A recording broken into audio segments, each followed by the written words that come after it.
Halo, assalamualaikum warahmatullahi wabarakatuh. Gimana kabarnya teman-temanku semua? Semoga baik-baik saja. Ya, selamat datang di channel YouTube saya yang baru ya, yang rencananya akan membahas semua hal tentang tenis meja atau pingpong. Di channel YouTube saya yang lama itu membahas tentang musik. Jadi kalian yang suka musik ya, apalagi suka harmonisasi, ya kayak paduan suara gitu, silahkan subscribe di channel YouTube saya yang lama. Linknya saya taruh di deskripsi. Oke. Pada pembahasan di video kita yang pertama, saya akan membahas tentang perbedaan antara teknik forehand topspin dari pemain Cina dan juga pemain non-Cina. Kenapa saya bilang pemain non-Cina? Karena pemain Asia selain Cina dan juga pemain Eropa itu tekniknya masih mirip-mirip, masih hampir sama. Karena karet yang mereka gunakan juga ya sama. Paling cuma beda tuh cuma dua pemain aja, lainnya rata-rata sama. Rata-rata sama yang dipakai. Oke, kita lihat dulu videonya.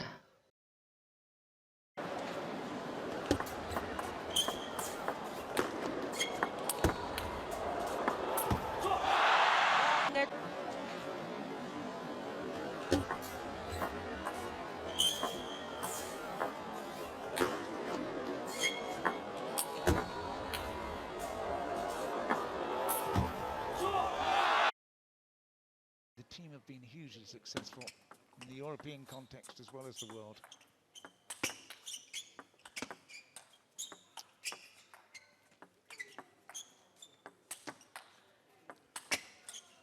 The team have been hugely successful in the European context as well as the world.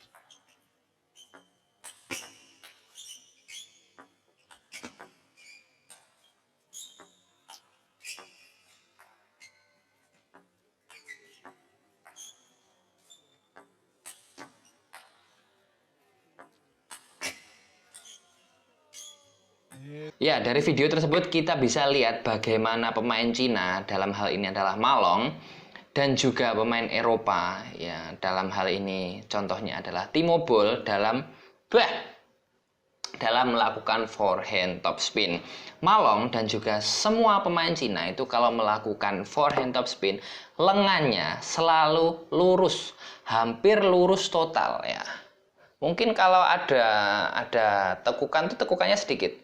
Tapi rata-rata itu hampir total begini.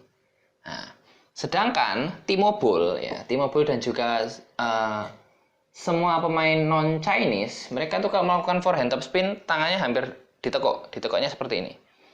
Ada yang pergelangan tangannya seperti ini, ada juga yang seperti ini. Pokoknya sikunya ditekuk. Terus mana yang lebih baik dari keduanya?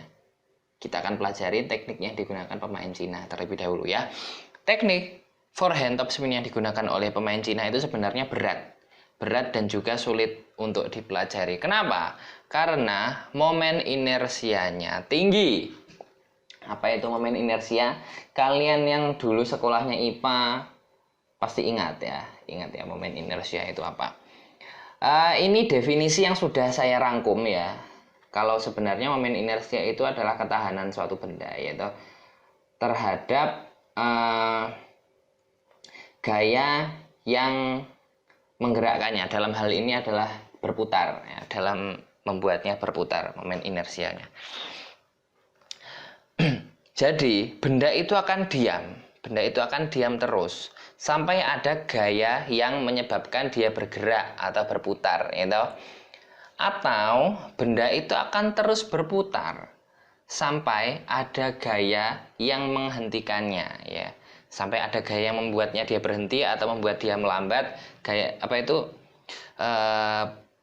Benda yang berputar akan terus berputar seperti itu ya. Jadi momen inersia itu rumusnya adalah I itu inersia sama dengan M kali R kuadrat. M itu apa? M itu adalah massa. Massa itu apa? Massa itu di sini kita bisa mengidentikan dengan berat. Tapi kenapa bukan berat saja, bukan weight-nya? Jadi massa sama berat sama weight itu bedanya di sini. kalau kalian yaitu timbang di timbangan itu, mungkin di rumahmu timbanganmu 70 kilo. Tapi kalau kamu timbang di bulan, apakah beratmu tetap 70 kilo? Tidak kan? Beratmu mungkin tinggal 5 kilogram saja. Karena perbedaan gravitasi yang begitu besar. Nah, kalau massa itu sama, di segala tempat sama. Kamu tuh umpamanya di bumi massanya 70 kg, di bulan pun juga tetap 70 kg. Satuannya juga sama, kilogram. Massa itu ya. Sedangkan R ya, R kuadrat tadi, R itu adalah jarak antara bebannya, antara beban dan juga poros, antara beban ke poros. Kalau kita ibaratkan dengan apa itu teknik forehand topspin. Maaf guys, tadi ada iqamah dari masjid, suaranya masuk. Kita lanjutkan ya. Kalau kita ibaratkan yaitu R tadi, momen inersia tadi, massa itu kita ibaratkan bedmu. Bedmu tuh massanya berapa? Kalau ditimbang, kalau kira-kira berapa? Rata-rata tuh berapa tuh? Bed tuh 1,8 gram ya? 1,8 gram. Ya segitulah, kira-kira 1,8 gram mungkin ya. Terus jaraknya dipanjangkan, dipanjangkan. Hasilnya banyak nggak? Nah, hasilnya di sini namanya lenganku panjangnya kira-kira 1 meter. Lenganku kalau kupanjangkan lurus gini kira-kira 1 meter. Dikira-kira aja gitu. Kira-kira 1 meter kali 1,5 gram. Hasilnya berapa?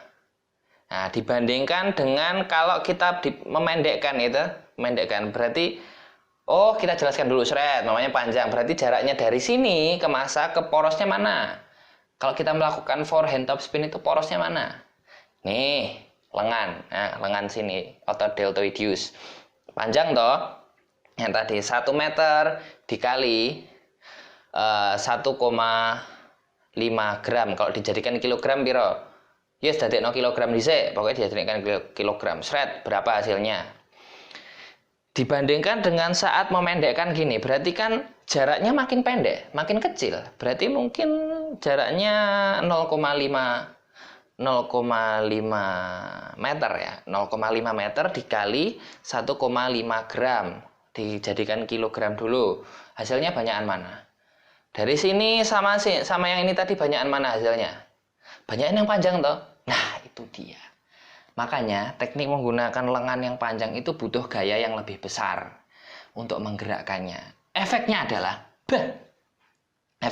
karena lebih berat ya toh, dengan gaya yang sama, Saya ngomong gaya di sini bukan gaya style ya, bukan gaya style fashion atau gayamu saat main, bukan, tapi gaya yang saya maksud di sini adalah power. Gaya itu hal yang membuat benda bergerak. Nah, dalam ilmu fisika gaya itu adalah sesuatu yang membuat benda itu bergerak ya.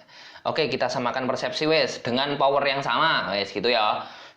Dengan power yang sama, teknik yang digunakan pemain Cina itu lebih sulit untuk menggesek bola ya. Ya karena lebih berat ya, dengan power yang sama tuh lebih berat untuk menggesek bola. Jadi bolanya lebih tidak spinny. Nggak terlalu muter bolanya, tapi cepat. Tapi bola yang dihasilkan cepat, antep. Karena kenapa? Karena begini, ibaratkan kamu punya 2 penggaris, yang satu 30 cm, yang satu 60 cm. Terus kau ditampar, pak, pakai yang 30, yang kiri tampar, pak, pakai yang 60. Sakit yang mana? Sakit yang 60 toh? Nah, itu dia. Semakin panjang bendanya, semakin panjang lengannya ini dari porosnya menghasilkan pukulan yang lebih kencang. Tapi pemain-pemain Cina kayaknya puterannya juga kencang loh. Puterannya juga seser. Iya. Rahasianya adalah dari karet yang mereka gunakan. Nah, karet yang mereka gunakan ini kan sangat tacky ya. Sangat tacky, lengket dan juga sticky. Makanya dengan minimal gesekan bisa menghasilkan putaran yang tinggi. Nah, gitu ya. Makanya Pukulan mereka itu fast and spinny, cepat dan juga spinny. Oke, paham ya sampai sini? Nah, sekarang mari kita beralih ke teknik yang digunakan oleh pemain-pemain non-Chinese, entah Eropa, entah Jepang, entah Korea, entah manapun, pokoknya selain Chinese. Yang tadi ini. Nah, lebih ringan ya, lebih ringan, lebih mudah, yaitu lebih mudah dipelajari karena ringan ya. Lebih ringan dan juga lebih controllable. Lebih controllable. Ya karena ringan tadi. Karena lebih ringan kan kita gerakinnya gampang ya. Gerakinnya gampang. Itu. Efeknya adalah karena lebih ringan, dengan power yang sama bisa menghasilkan ayunan yang lebih kencang. Yes, lebih kencang. Makanya gesekannya lebih tinggi. Gesekannya lebih tinggi. Putaran bola lebih kencang. Putaran bola lebih seser. Lebih seser. Ya. Cuma hasilnya adalah powernya pelan. Ya karena itu tadi, karena lengannya pendek ya. Yang sudah saya jelaskan tadi di momen inersia tadi, pendek. Tapi mereka pemain-pemain non-Chinese itu pukulannya kencang juga loh, juga tas. Rahasianya adalah dari karet yang mereka gunakan juga.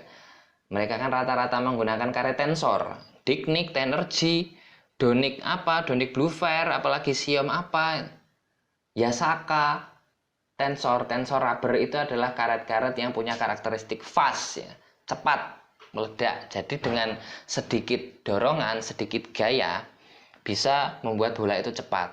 Makanya hasilnya sama sebenarnya. Antara gaya yang dilakukan pemain Cina dan juga pemain non-Cina itu sebenarnya hasilnya sama, cepat dan juga berputar. Nah, pukulan yang baik, serangan yang baik itu bukan cuma spinny, bukan cuma fast, tapi harus mengandung dua itu. Harus cepat dan juga berputar, itu pukulan yang bagus. Dua teknik ini sama, menghasilkan pukulan yang sama. Tapi kenapa pemain-pemain Cina lebih memilih menggunakan jalan yang lebih sulit, yaitu mempelajari teknik yang lebih sulit? Kita akan bahas di video selanjutnya. Terima kasih telah menonton video ini dari awal sampai selesai. Semoga menjawab semua pertanyaan Anda tentang Chinese forehand topspin teknik. Ya, dan juga ESN atau European forehand topspin teknik. Mana yang lebih baik? It depends on you ya.